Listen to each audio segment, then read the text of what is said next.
And I want to say that we are very happy to be in Boston. Amen. We are beginning to like the city. Yeah. And I'm sure that the God that we serve, the way that He has brought us from various places and put us together here, we are going to achieve a lot for Him. Say amen. Amen. And I want you to give somebody a high five and tell him that I'm happy you are not God. Happy you are not God. Give someone and say, I'm happy you are not God. And then tell the person again, give another high five and say, you should be happy I'm not either. You should be happy I'm not either. Like you will see. Hallelujah. Actually, I thought that this morning we're going to have the communion service because we skipped. We did it. Oh, you had it last week? Oh, it means we came late, wow. Okay, so I will change the message that I was about to, because I thought today was communion. That's why I put on my color. Central, it's okay. But it's fine. I'm good. So I want to talk to you about the Power Church. I want to give you a reason for coming to church. At least one. Before you exit this place today. The Power Church. Somebody say the Power Church. The Power Church. And tell someone the Power Church is about to rise. The Power Church is about to rise. Amen. Amen. Let's read from the Bible. These are some of the things I have learned in ministry and I want to share with you. There are stuff that I have learned in ministry and I also want to share with you. Acts chapter 1, verse 1 to 11. Someone will read that for us. Let's say a guy. And then the lady will also read Mark chapter 2, verse 1 to 4.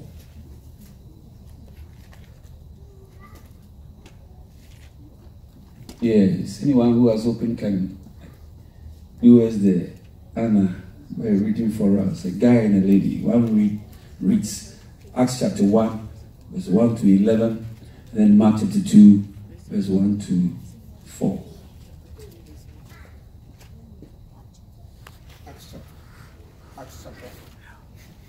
Acts chapter 1, verses 1 to 11. In the first book, O Theophilus, I have dealt. Acts chapter 1, verses 1 through 11. In the first book, O Theophilus, I have dealt with all that Jesus began to do and teach until the day when he was taken up, after he had given the commands through the Holy Spirit to them, to the apostles whom he had chosen. Verse 3. To them he presented himself alive after his sufferings by many proofs, appearing to them during 40 days and speaking about the kingdom of God. Verse 4. And while staying with them, he ordered them not to depart from Jerusalem, but to wait for the promise of the Father, which he said, you heard from me. For John baptized with water, but you will be baptized with the Holy Spirit now, not many days from now. Verse 6. So when they had come together, they asked him, Lord, will you at this time restore the kingdom to Israel? He said to them, it is not for you to know times or seasons that the Father has fixed by his own authority. But you will receive power when the Holy Spirit has come upon you. Oh wow. You will receive power when the Holy Spirit has come upon you. Continue. And you will be my witnesses in Jerusalem and in all Judea and in Samaria and to the end of the earth. And when he had said these things, as they were looking on, he was lifted up. Okay, so let's end there. That's cool. Let me ask you a question. The places that the scripture mentioned, what do they have in common? Jerusalem, Judea, Samaria, and to the uttermost part of the world. What do they have in common? I want to make sure you are paying attention. Oh, fast. You don't have time. Oh, you mentioned you receive power and then you shall be my witnesses from Jerusalem to Judea, Samaria, and then to the uttermost part of the world. I'm asking a question. What do all these places have in common? There are people there, correct? It's two. Yes. You agree, but the second point about commonality. They are all on earth, isn't it? Oh, they are all on earth. They are not in heaven. Hallelujah. Yes. Okay, Mark chapter 2, 1 to 4. Mark chapter 2, verse 1 to 4, reading from the New King James Version. Mhm. And again he entered Capernaum after some days, and it was heard that he was in the house. Immediately many gathered together, so that there was no longer room to receive them, not even near the door, and he preached the word to them. Verse 3.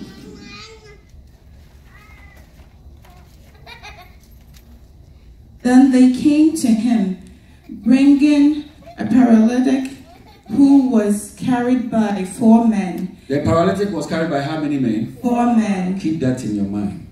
And when they could not come near him because of the crowd, they uncovered the roof where he was. So when they had broken through, they let down the bed on which the paralytic was lying. Amen. Amen. Amen. Amen. Shall we pray? Spirit of the living God, we have come here for illumination and empowerment. May you bring understanding to us, and may we be empowered to go and witness. In your name we have prayed. Amen. Amen. And when you read from Acts, it said that there are certain things that Jesus began to do. Did you take notice of that? Jesus began to do certain things when he was on earth.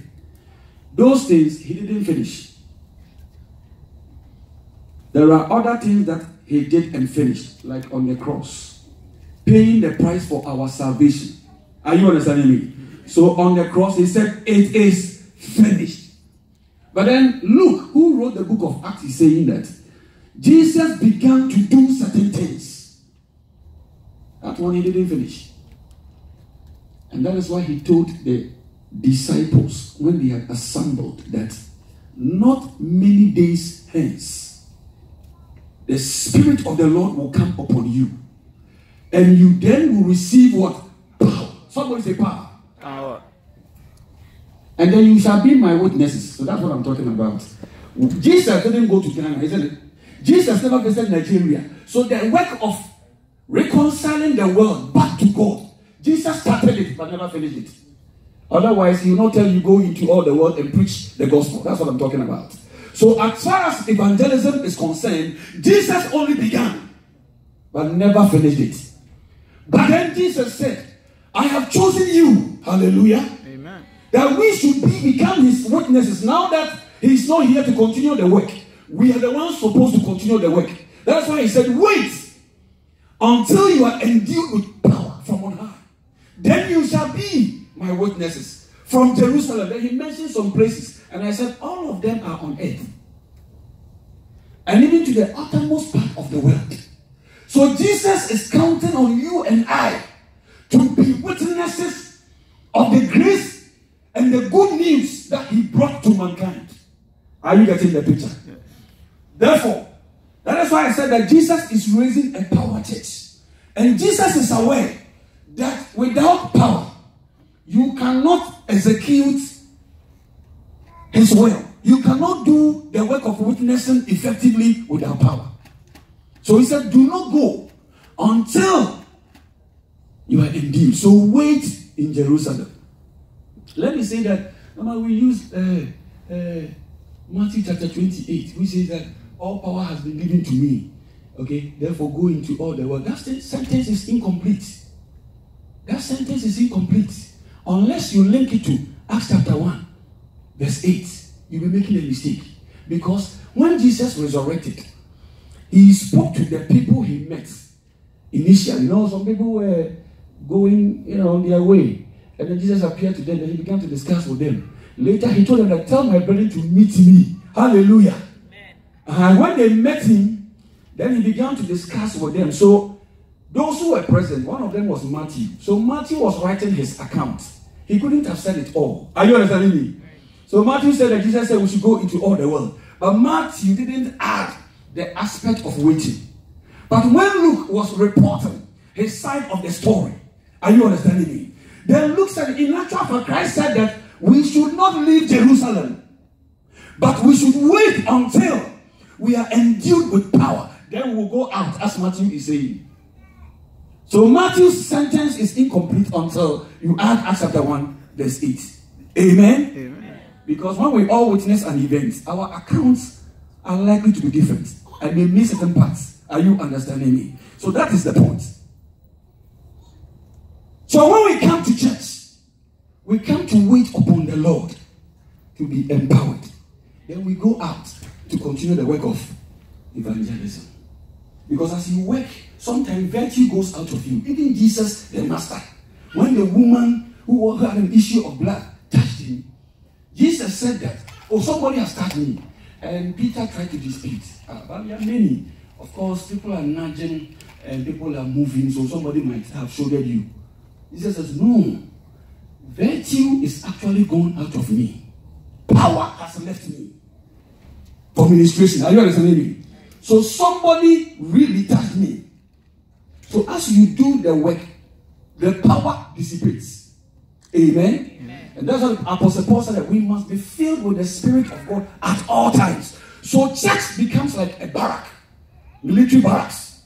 So when we go and do the work, we come back to be refilled. Tell somebody, we come to church to be refilled. We come to church to be refilled. That's why I said I'm giving you one reason for coming to church. We come to church to be refilled, refueled, recharged. When you use rechargeable battery, after some time the power dissipates. You have to recharge it. So church is the place, the camp where we come to be recharged. This morning when we were singing the song, I went. But I'm here to be recharged. Because sometimes, even as a human being, certain things may come your way. So no matter what may come your way. Amen. So your song really ministered to me. And I am recharged for Boston. Say the pastor is recharged. Yeah. Amen. Oh yeah. When the Spirit of God fills you, fear dissipates. Yes. That is why David could handle Goliath, because he was coming with the anointing. You see, the reason why some people are bold is not because it is innate in them. Sometimes it's the Spirit of God who fills us. That's why when the Holy Ghost comes upon you, you'll be emboldened. That's why Peter showed two characteristics. First, when he had not been baptized with the Holy Ghost, he was even afraid to tell a little girl that I am part of the disciples. But once he was baptized and failed, the same Peter looks at Herod and his big men and say, between you and Jesus, whom should we listen? Are you understand? He now began to challenge them in respect of speaking about Jesus Christ and not running away because of threats. So I want you to understand that when Jesus now was living, he knew that there are various powers in our world. One of them is the political power. Political power. Even if you remember, when after the day of Pentecost, the political power of the day, Herod, they said, hey, we don't want to hear you mention the name of Jesus again. So if you do not have power as a church, as a believer, how can you handle the political power?